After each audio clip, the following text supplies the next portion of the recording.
네, 기도하고 시작하겠습니다. 하나님 아버지 감사합니다. 오늘 우리가 10번째 시간으로 하나님의 말씀에 이 성경의 역사를 함께 살펴보고 있습니다. 하나님께서 이 성경의 역사를 통하여서 우리에게 말씀하고자 하시는 것들이 있는 줄 믿습니다.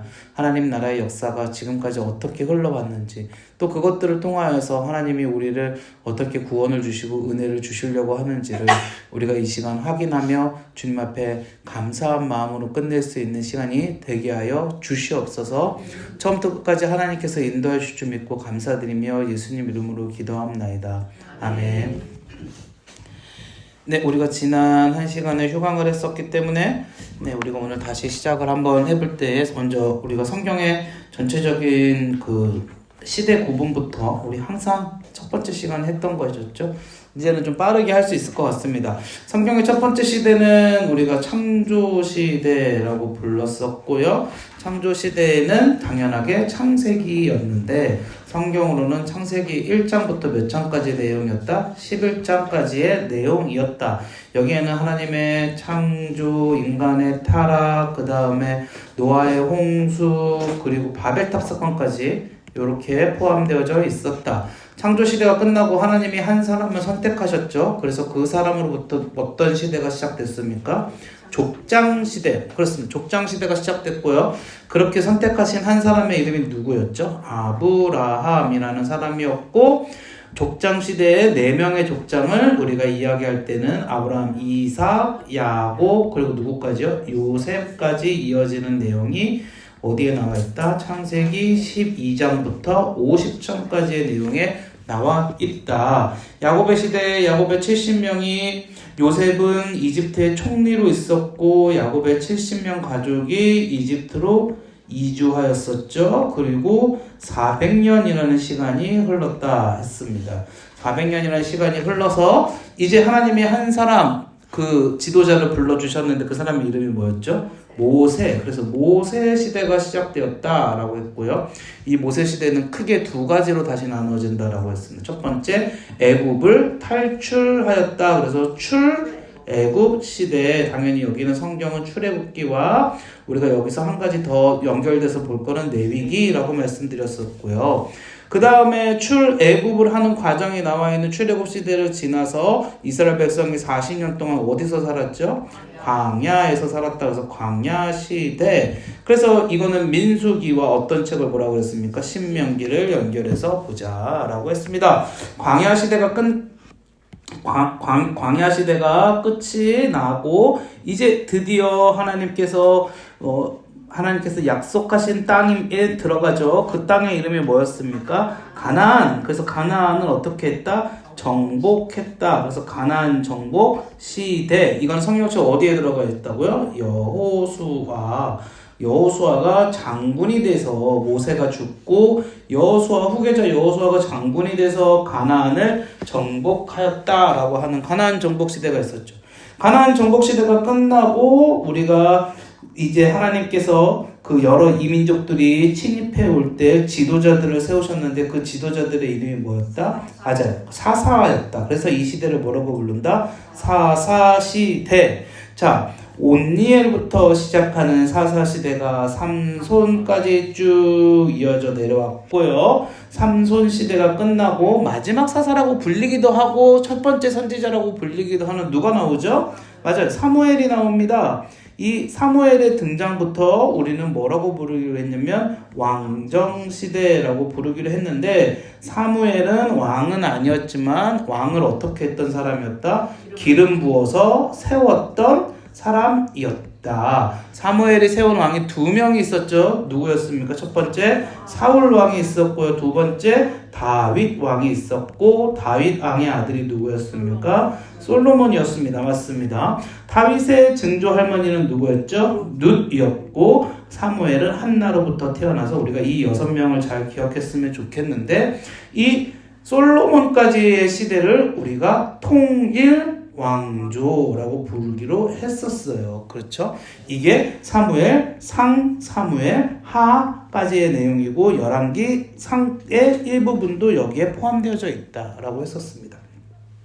그런데 솔로몬의 아들이었던 르호보암이라는 사람이 왕이 되었을 때 이 이스라엘이 어떻게 됐어요? 분열되었죠. 그래서 그때부터 왕조가 어떻게 됐습니까? 분열 왕조가 되었다라고 이야기를 했었습니다. 이 분열 왕조에는 총 5가지 시기가 있다라고 했었어요. 기억하세요? 첫 번째, 남북이 경쟁하였던 시대가 있었고, 두 번째, 화해의 시기가 있었고, 세 번째, 단절의 시기가 있었고, 네 번째, 아시리아가 침공해서 북이스라엘이 멸망하는 시절이 있었고요. 마지막으로 당연히 남유다만 존재했던 시절이 있었다라고 이렇게 이야기를 했었습니다. 그래서 아시리아에 의해서 먼저 북이스라엘이 멸망을 했죠. 그게 열왕기하 역대하에 나오는 내용이죠. 그리고 나서 어떻게 됩니까? 이제 남유다만의 시대였는데 남유다마저도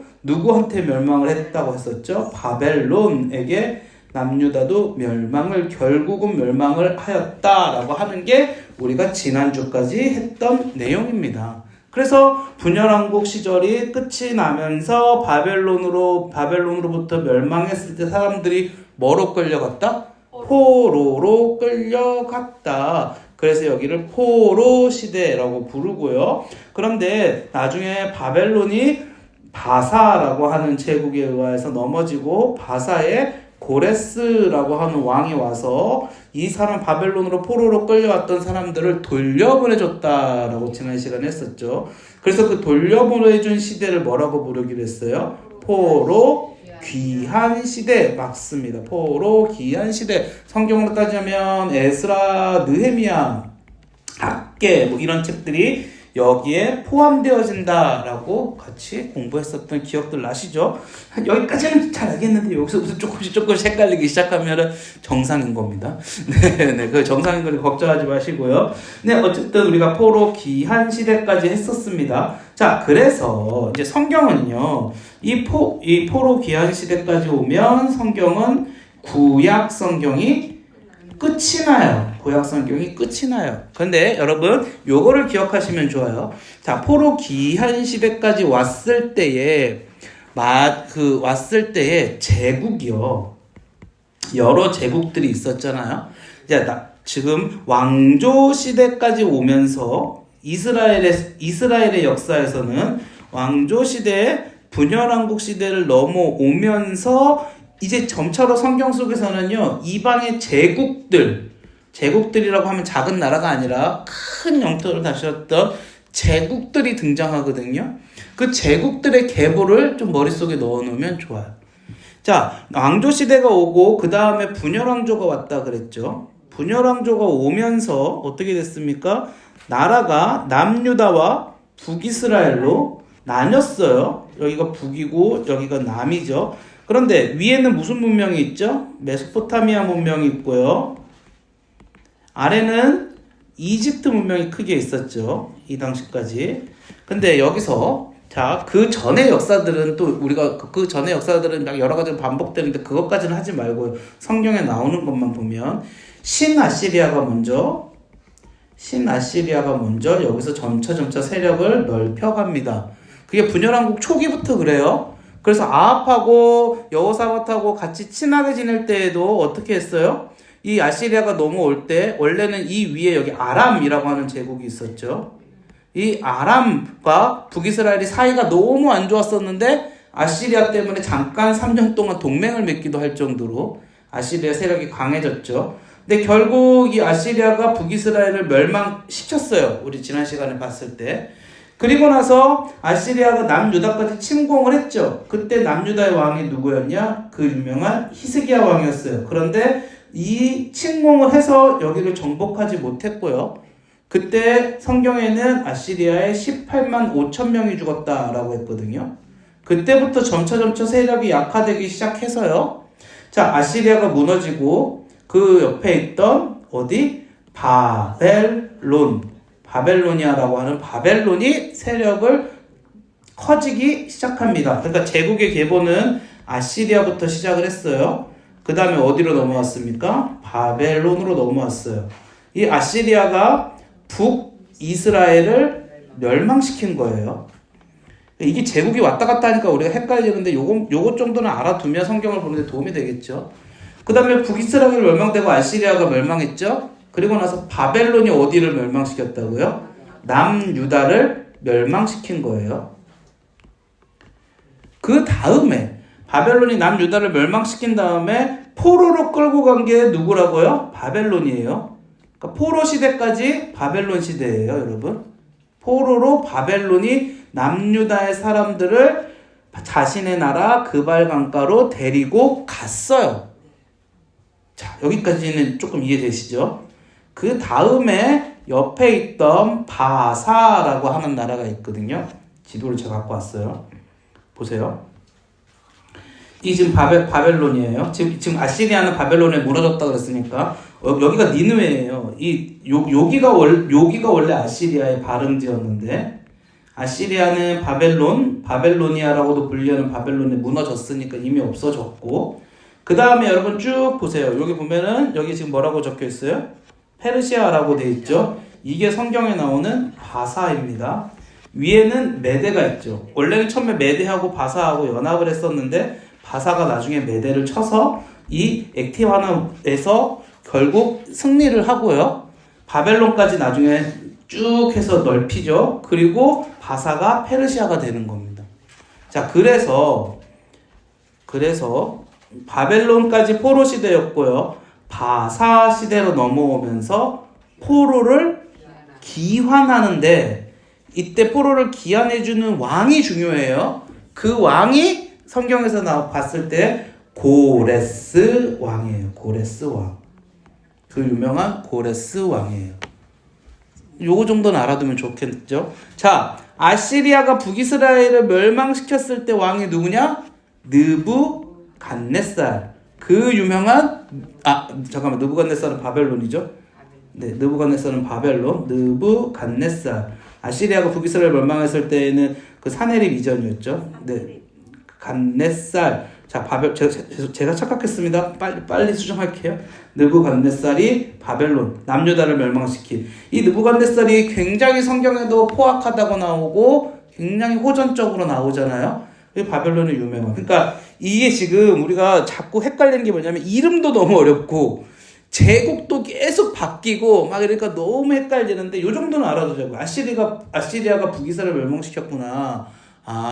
그리고 나서 바벨론이 아시리아를 전복시키고 바벨론이 세력을 얻어서 더 내려와서 느부갓네살 왕 때 남유다를 멸망시켰구나. 그리고 사람들을 포로로 끌고 갔구나. 그리고 나서 바사가 다시 세력을 키워서 바사의 그 유명한 고레스 왕이라는 사람이 나타나서 포로를 어떻게 했다? 기환시켰구나. 요 정도만 알아도 조금 그 성경을 보는 데는 도움이 되실 겁니다. 네, 이 정도는 좀 우리가 알아두면 좋겠고요. 그래서 어떻게 됐어요? 지금 여기 지금 다시 정리를 하면 조금 더 깨끗하게 정리를 하면 아시리아, 바벨론, 그리고 바사라고 불리는 페르시아까지 지금 왔거든요. 자, 이 페르시아가 엄청나게 나라가 컸어요. 이 페르시아가 엄청나게 나라가 컸어요. 이제 여기서부터 오늘 우리가 해야 될 내용인데, 자, 이 페르시아 그 다음에 우리가 먼저 시대만 한번 제가 정리를 해드릴게요. 페르시아 다음에 헬레니즘 시대. 자, 이 헬레니즘 시대 하면 어려운데 헬레니즘이라는 건 뭐냐면 그리스 문화를 가리키는 겁니다. 그리스. 헬레니즘 시대. 그리고 어디까지 이어지냐? 오늘 끝 종착역은 노마입니다. 노마.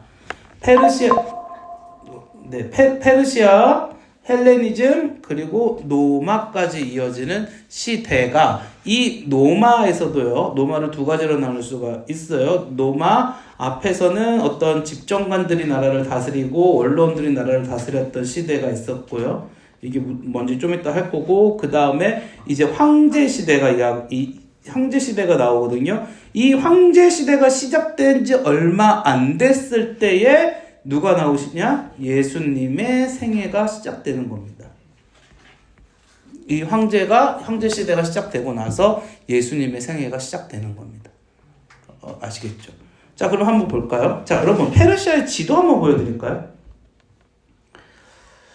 이거는 이거는 페르시아의 지도 제가 안 갖고 왔네. 죄송해요. 보여드린다고 그러고 한번. 왜 페르시아의 지도를 안 갖고 왔지?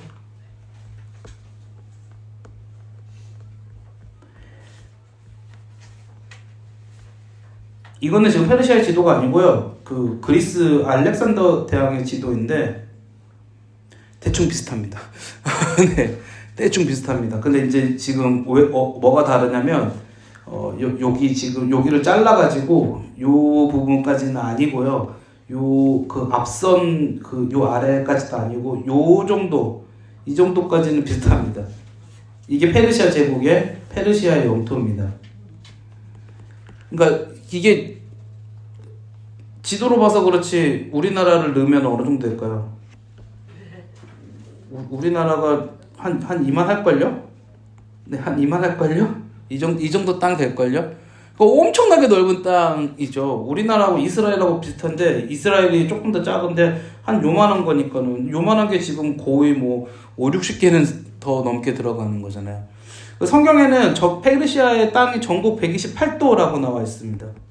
전국 128도, 뭐 우리나라 강원도, 경기도 하는 것처럼 그 도가 128도. 근데 이 도가 우리보다 훨씬 더 큰 개념이고 약간 뭐 미국의 주 같은 개념이라고 할 수 있겠죠. 그런 게 128도라고 했으니까 페르시아가 엄청나게 큰 대제국을 건설을 했었는데 페르시아는 이 동쪽으로는 어디까지 갔었냐면 여기가 인도입니다, 여러분. 인도까지는 안 들어갔고요. 여기 인도 전까지 갔어. 그러니까 거의 이제 중국하고 맞대에 있었던 상황이었고요. 그 다음에 여긴 사막이니까 안 간 거고, 지금 여기 이집트까지도 거의 맞대에 있었고. 자, 페르시아가 계속해서 페르시아는 정책을 어떻게 했냐면 여기까지 간 다음에 서진을 했습니다. 페르시아가 지금 아직 차지하지 못한 땅이 이 아시아 넘어서 어디예요? 유럽이에요, 유럽. 유럽으로 갈 때에 제일 먼저 관문이 어디였냐면 그리스였죠. 그리스. 여러분 지중해에는 반도가 2개 있잖아요. 이거 제가 아까 재미삼아 그렸는데 혼자서.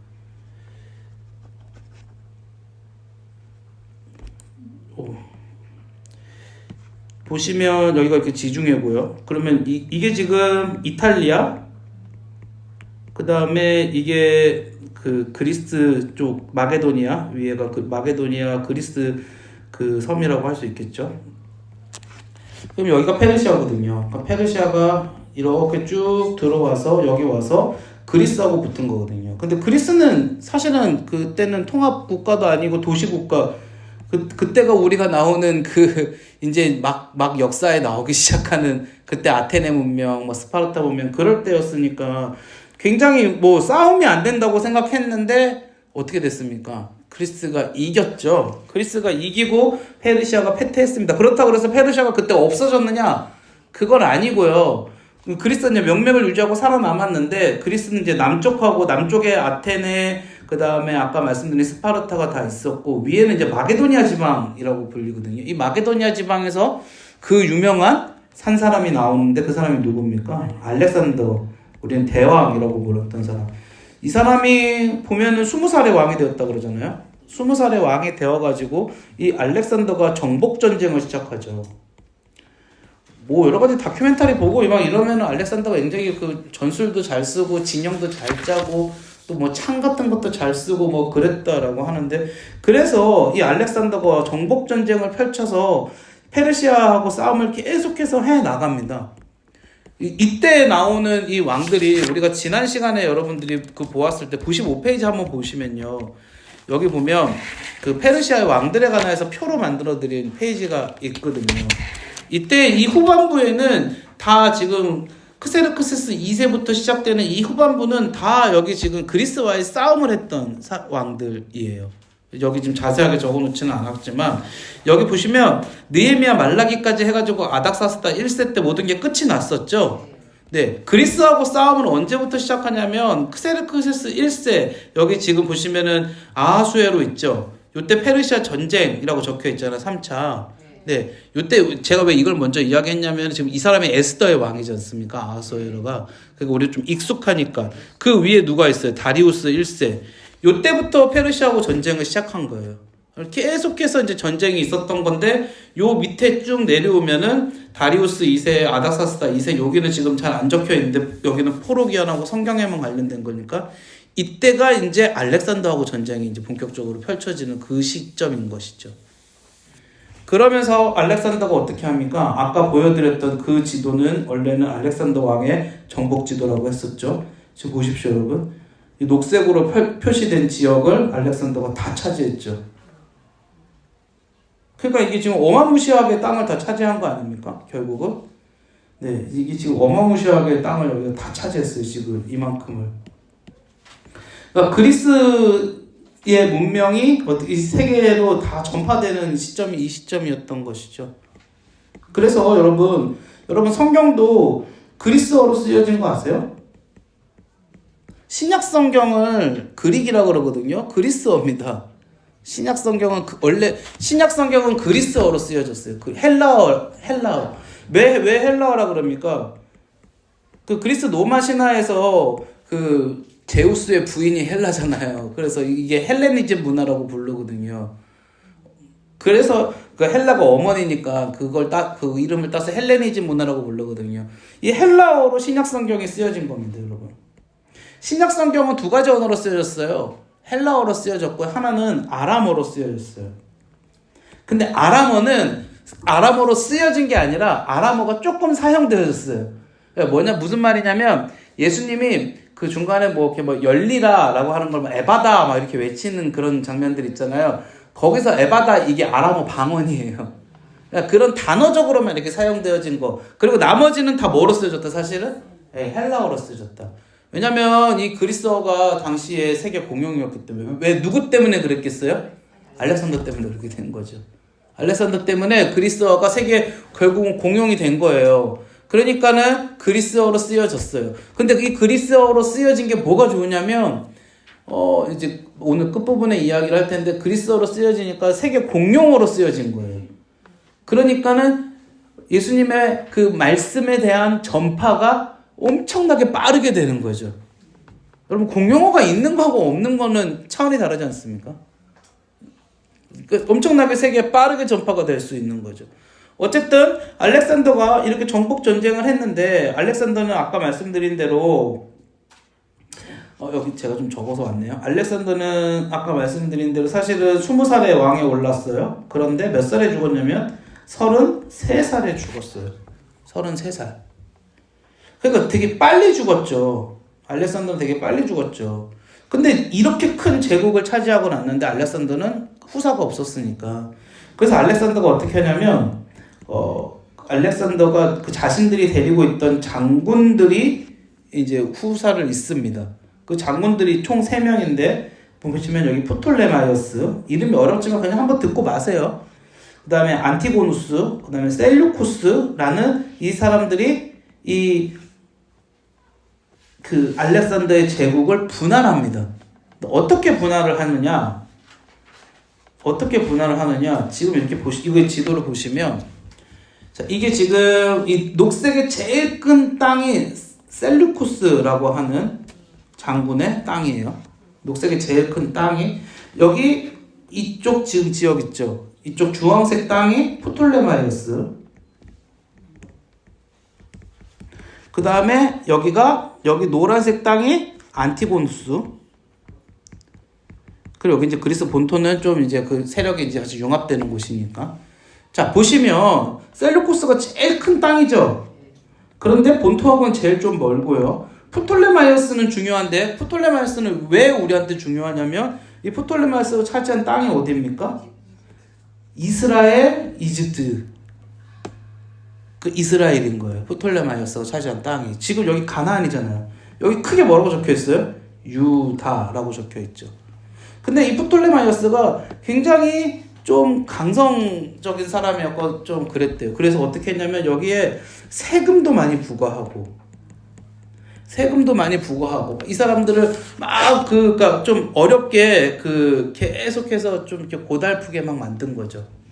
당연히 무슨 일이 벌어지겠어요? 이 세 세력들이 있는데 이 세 세력들이 그래 사이좋게 너는 너고 나는 나 우리 행복하게 살자 그랬겠습니까? 네, 하늘에 태양은 한 개만 떠야 되는 거니까 싸움이 붙었겠죠. 처음에는 프톨레마이오스하고 셀루코스하고 근처에 있고 하니까는 둘이서 동맹을 맺고 안티고누스를 먼저 없앱니다.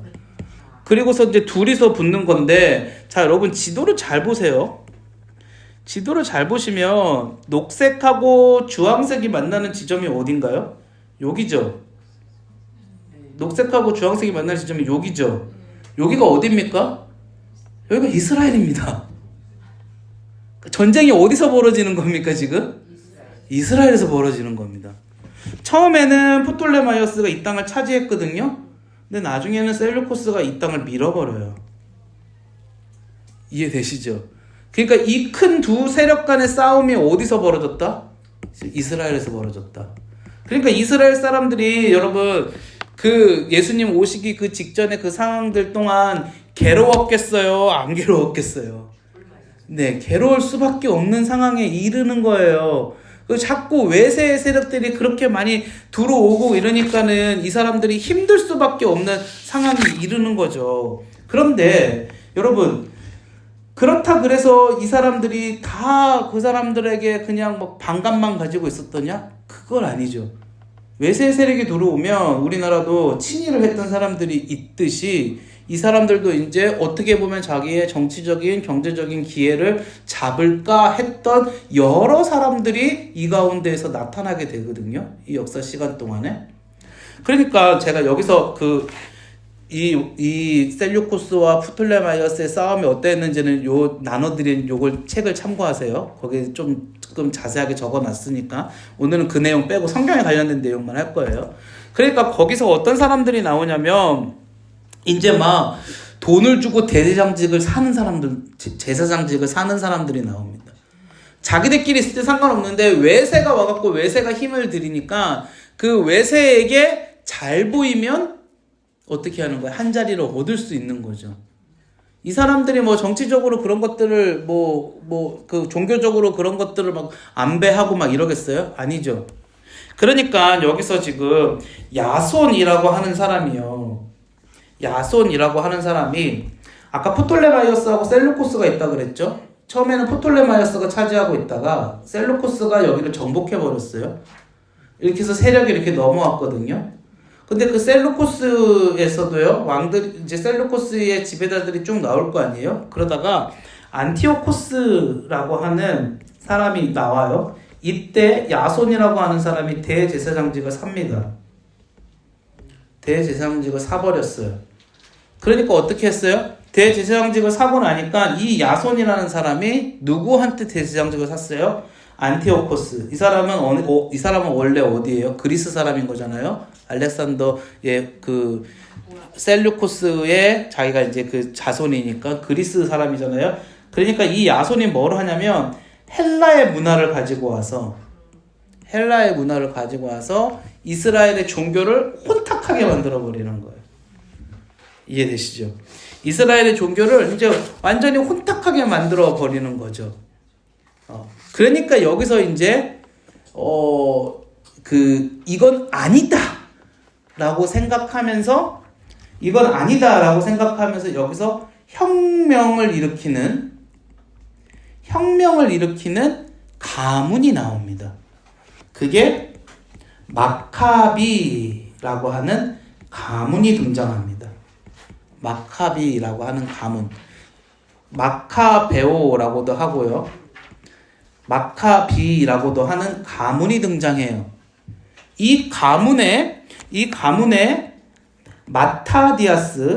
마타디아스라고 그냥 들으세요. 마타디아스라고 하는 사람이 있었는데 이 사람이 어디에 살고 있었냐면 예루살렘의 북서쪽의 작은 마을 모데인이라는 작은 마을에 살고 있었대요. 근데 이 사람이 지금 이런 상황 가운데에서 어떻게 한 거예요? 독립운동을 시작하는 거예요. 우리식으로 따지면 독립운동, 저항운동을 했어요. 이 마타디아스의 아들이 총 5명이 있었거든요. 총 5명이 있었거든요. 그 중에서 이게 시몬, 요한, 유다, 엘르아살, 요나단 이렇게 총 5명이 있었거든요. 이 5명이 이 마타디아스가 죽고 저항운동을 하다 죽어요. 진짜 우리나라 독립운동 하는 것처럼 죽어요. 그러다가 이 아들들이 계속 그 유지를 받들고 하면서 계속 싸움을 이루어 나갑니다. 이 싸움을 이루어 나갈 때 이 사람들이 여기 처음에는 모데인이라는 마을에 시작하다가 그 다음에 이제 이 헬라에 쫓겨가지고 산지로 들어가거든요. 그 산지가 고프나 산지라고 하는 곳에 들어가는데 고프나 산지라는 곳에 들어가서 이 사람들이 자신들을 하시딤이라고 규정해요. 이 하시딤이라는 거는 경건한 자들이라는 뜻이에요. 이 하시딤의 분파가 나중에 나오는 분파가 바리새파하고요, 바리새인하고요, 에세네파. 이게 이 두 분파입니다. 성경에 많이 나오는. 그러니까 이제 좀 어려운 건 잊어버리시고요.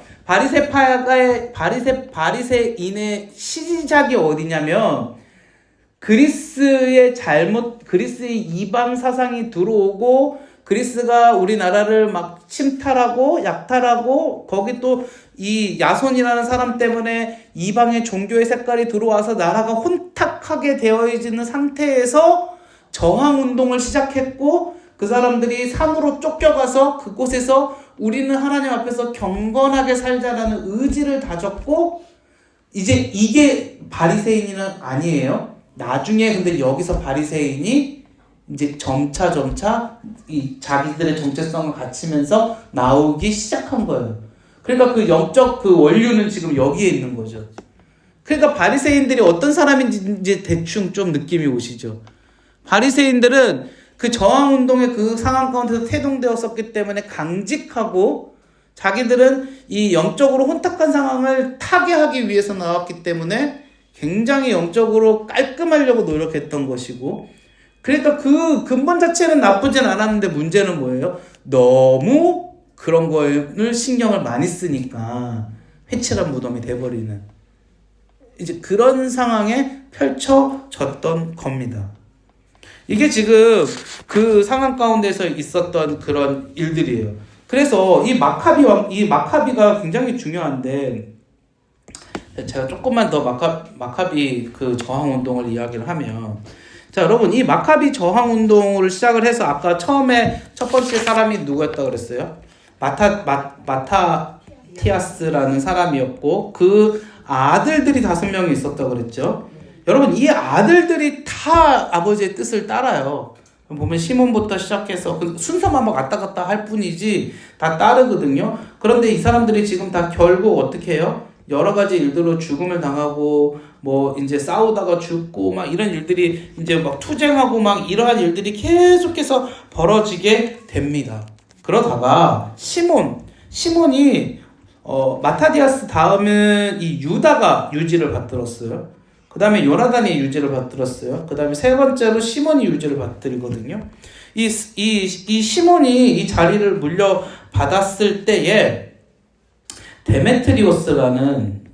데메트리오스라는 사람이 그 그리스에서 이제 힘을 가지고 있었을 때였거든요. 이 사람하고 시몬은 좀 이제 협상을 좀 잘 합니다. 그래서 잘 하고 나서 어떻게 조금 여러 가지 좀 힘을 좀 시몬이 얻었고요. 그 시몬으로부터 시작해서 이제 이 마카비 왕조가 약간의 변질이 돼요. 어떻게 변질되냐면 이 마카비 가문이 원래는 저항 운동을 하던 가문이었다 그랬잖아요. 근데 이 시몬 때부터 시작해서 이 마카비 가문이 왕이 됩니다. 이스라엘에. 그러니까 그리스로부터 이제 그 인정을 받는 과정이 여기 시몬에서부터 좀 있었어요.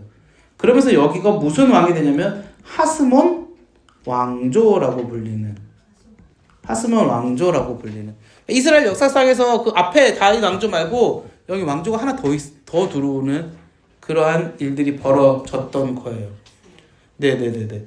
그러니까 이때 여기서 바리새파가 나가거든요. 바리새파가 왜 나가겠습니까? 아까 이 저항운동 할 때에는 여기에 원류에 같이 있었던 사람들인데 이 하스몬 왕조가 세워지면서 여기서 이제 뛰쳐 나가는 거예요. 네, 이제 너희는 변질됐다. 너희하고 같은 길을 가지 못한다. 그러면서 바리새파가 나가니까 바리새파는 더 강경해질 수밖에 없는 거죠.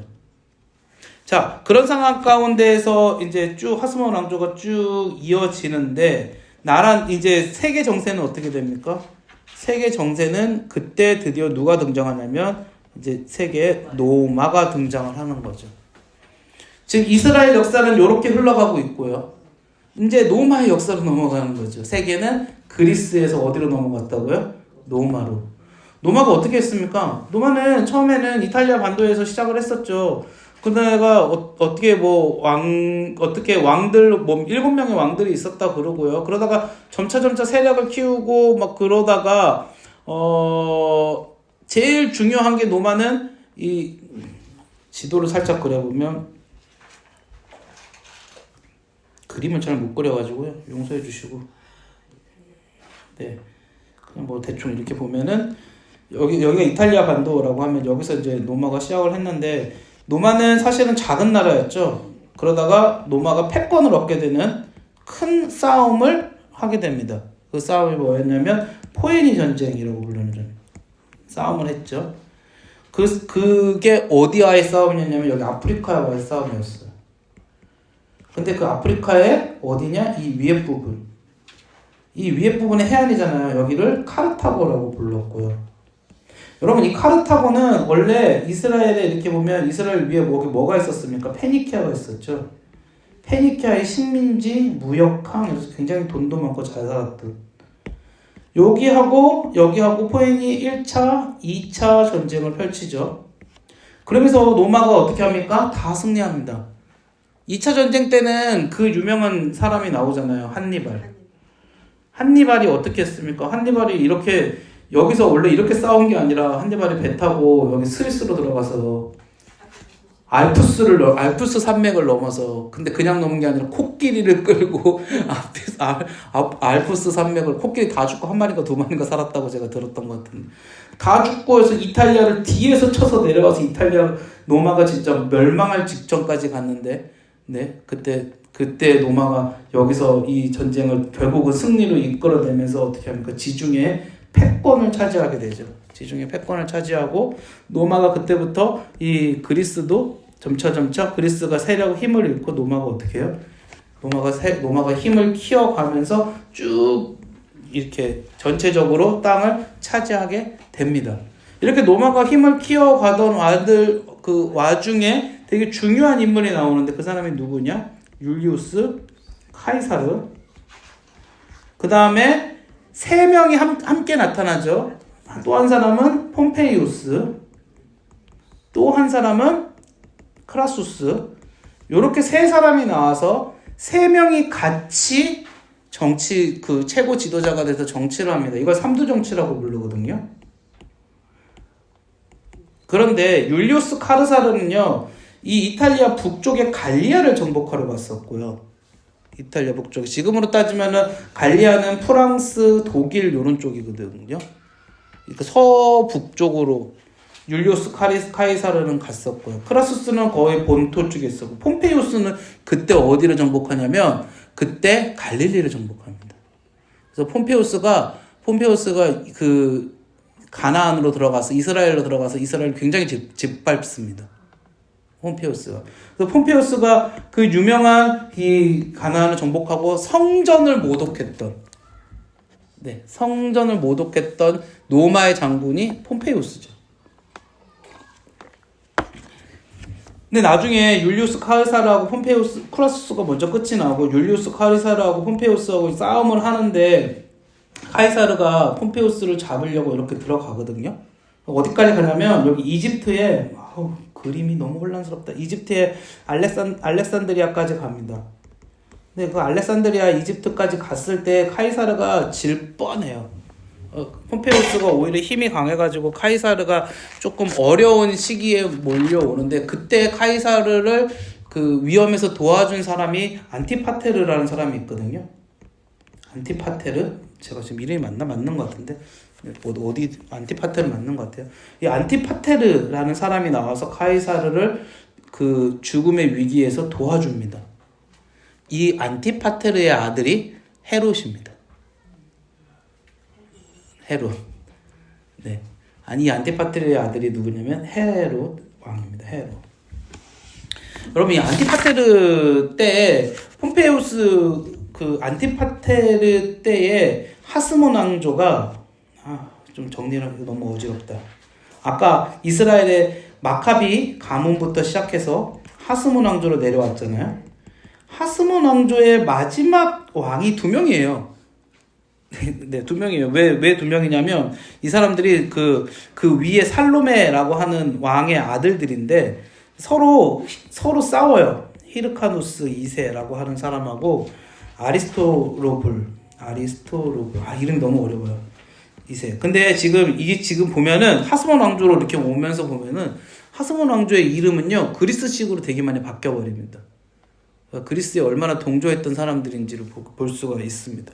어쨌든 이때 이 히르카스 2세의 시대에 이두메라고 하는 지역이 있어요. 이두메가 어디냐면 에돔입니다. 에돔. 그러니까 이스라엘의 남쪽의 장관, 그러니까 여기를 다스리던 사람이 누구였냐면 안티파테르라는 사람이었어요. 안티파테르라는 사람. 그러니까 이 두 사람이 결국에는 뭘 한 거냐면 그 세력 싸움을 한 거예요. 그런데 안티파테르가 결국은 그 세력 싸움에서 이기고 아까 또 카이사르의 힘도 얻었잖아요. 그러면서 안티파테르에게 힘을 실어주죠. 그리고 이 안티파테르에게 2명의 아들이 있었거든요. 이 2명의 아들 중에 한 명이 헤롯이고요. 제가 한 명의 이름이 기억이 잘 안 난다.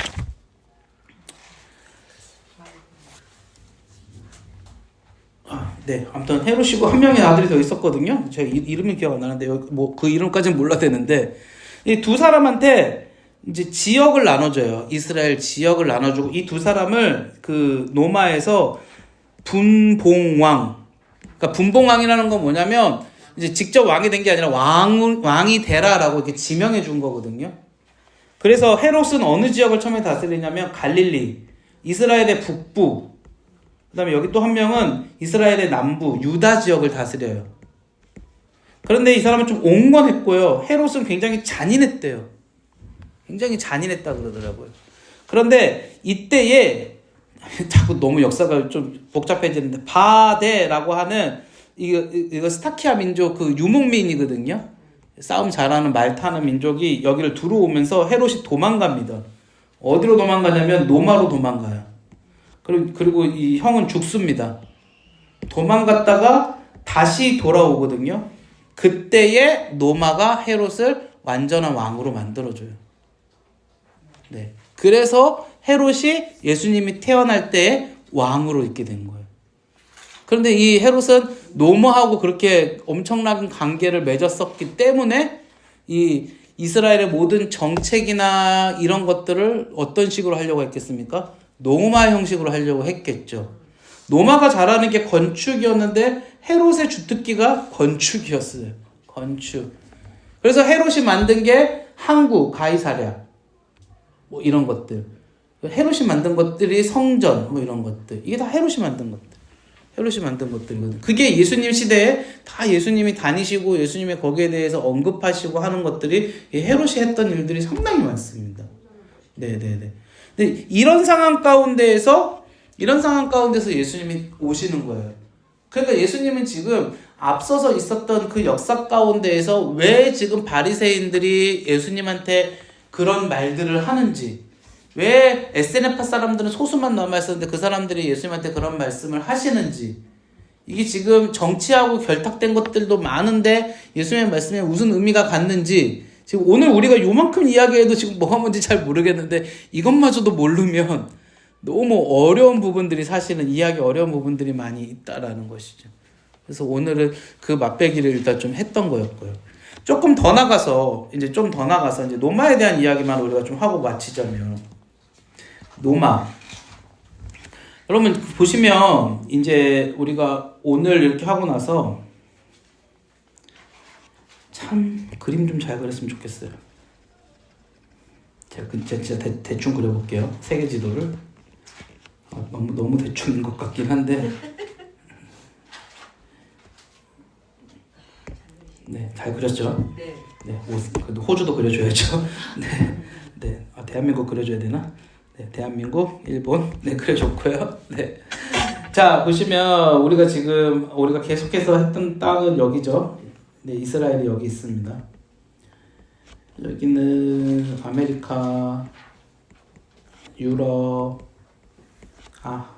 아프리카, 아시아, 인도. 여기서 예수님이 태어나셨고 예수님이 죽으신 다음에 이제 다음 주에는 예수님의 생애에 관한 이야기를 하고 그 다음에는 어떤 시대가 나옵니까? 사도들의 시대가 나옵니다. 자, 여러분 이제 사도들이 이제 복음을 전파하기 시작하거든요.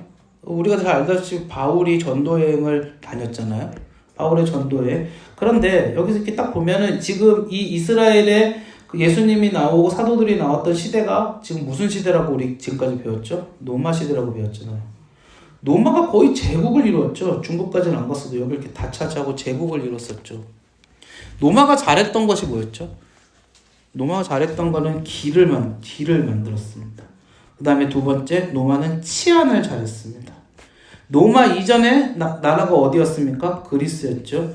그리스는 언어와 문화가 발달된 나라였었죠. 언어가 그리스어로 통일되어져 있었고요. 문화와 문학이 잘 발달되어 있었고요. 길이 잘 되어 있었고요. 치안이 좋았어요. 이게 무슨 말일까요? 네, 예수님이 이 땅에 오셔가지고요. 예수님이 마지막 명령이 뭐였습니까? 너희는 땅끝까지 이르러 복음을 전하라. 그랬을 때 사도들이 이제 가서 복음을 전해야 되잖아요. 어디로 다닙니까? 노마가 닦아놓은 길로 다니고, 다니는 동안 노마의 군인들이 지켜주고, 다니는 동안 그리스의 언어로 전파하는 거예요. 이렇게 복음이 빨리 전파된 종교가 세상에 없답니다. 정말 급속도로 전파될 수 있었던 거는 이게 너무 놀랍게도 예수님이 오실 시기에 맞춰서 지금 그냥 세계 역사가 그냥 이루어진 것 같지만 페르시아, 그리스, 로마로 이루어지면서 그리고 예수님이 오시면서 이 예수님이 오시기까지의 모든 준비한 모든 것들이 다 오시면서 예수님 시대에 빵 하고 터지는 거죠. 그냥 예수님 오시고 예수님이 승천하시고 난 이후에 복음 전파가 이렇게 이루어지는 거죠. 여기 뭐 뱃길 이런 길, 그 다음에 성경에 자세하게 나오지 않지만 빌립 같은 경우에는 동방으로 또 가요. 동방. 여러분 여기 중앙이잖아요. 중앙이잖아요. 서쪽으로도 가고 끝쪽으로도 가고. 바울은 계속해서 이야기하거든요. 내가 서바나까지 가서, 서바나가 어디입니까? 유럽의 끝, 여기가 스페인. 내가 서바나까지 가기를 원한다. 근데 나중에는 영국도 있었죠. 영국까지 가고 아메리카까지도 있긴 하지만 어쨌든 그렇게 해서 복음을 전파할 수 있게끔 모든 것들의 길들이 닦이고 준비되고 그랬다라는 것이죠. 이게 지금 우리가 보고 있는 예수님이 오시기 전 신구약 중간의 역사입니다. 네. 오늘은 여기까지. 그래서 이제 다음 시간에는 이제 이 신구약 역사를 바탕으로 예수님의 시대가 어떻게 펼쳐지는지, 예수님의 생애에 관련돼서 할 거고요. 아직 오늘 제가 시작하면서 말씀드렸다시피 내용이 너무 좀 복잡하고 여러 가지 제국들이 막 얽혀 있고 그래서 이거를 어느 수위까지 해야 될지를 고민을 좀 많이 했었는데 전 최대한 성경하고 얽혀 있는 부분들에 대해서만 좀 설명을 드리려고 노력을 했고요. 어려우신 부분들이 있는데 한번 집에 가셔서 이거 한번 읽어보시면 조금 도움이 되실 거라고 생각을 하고 시간 안에 하려고 하다 보니까는 좀 설명이 빈약했던 부분이 있으면 죄송합니다. 제가 나중에 좋은 다큐멘터리 같은 것들 많이 있거든요. 그런 것들 추천해서 네, 이렇게 보면은 할 수 있는 것들 좀 한 번씩 올려드리도록 하겠습니다. 네네네. 오늘은 여기까지였고요. 기도하고 마치겠습니다. 하나님 아버지 감사합니다. 오늘은 예수님이 오시기 전에 이 세계가 어떤 모양으로 흘러왔는지 또 그것이 예수님이 오신 이후에 우리에게 어떤 영향을 미쳤는지에 관하여서 함께 살펴보았습니다. 세상은 자신들의 뜻대로 자신들의 힘으로 이루어져 가는 줄 알지만 하나님께서 역사하시고 하나님께서 만들어 가시는 곳인 줄 우리는 알고 있습니다. 그 믿음을 우리가 잃지 않게 하여 주시옵시고 그 믿음 가운데에서 하나님 나라의 역사를 만들어 갈 수 있는 우리 모두가 될 수 있도록 은혜를 베풀어 주시옵소서. 감사드리며 예수님 이름으로 기도하옵나이다. 아멘.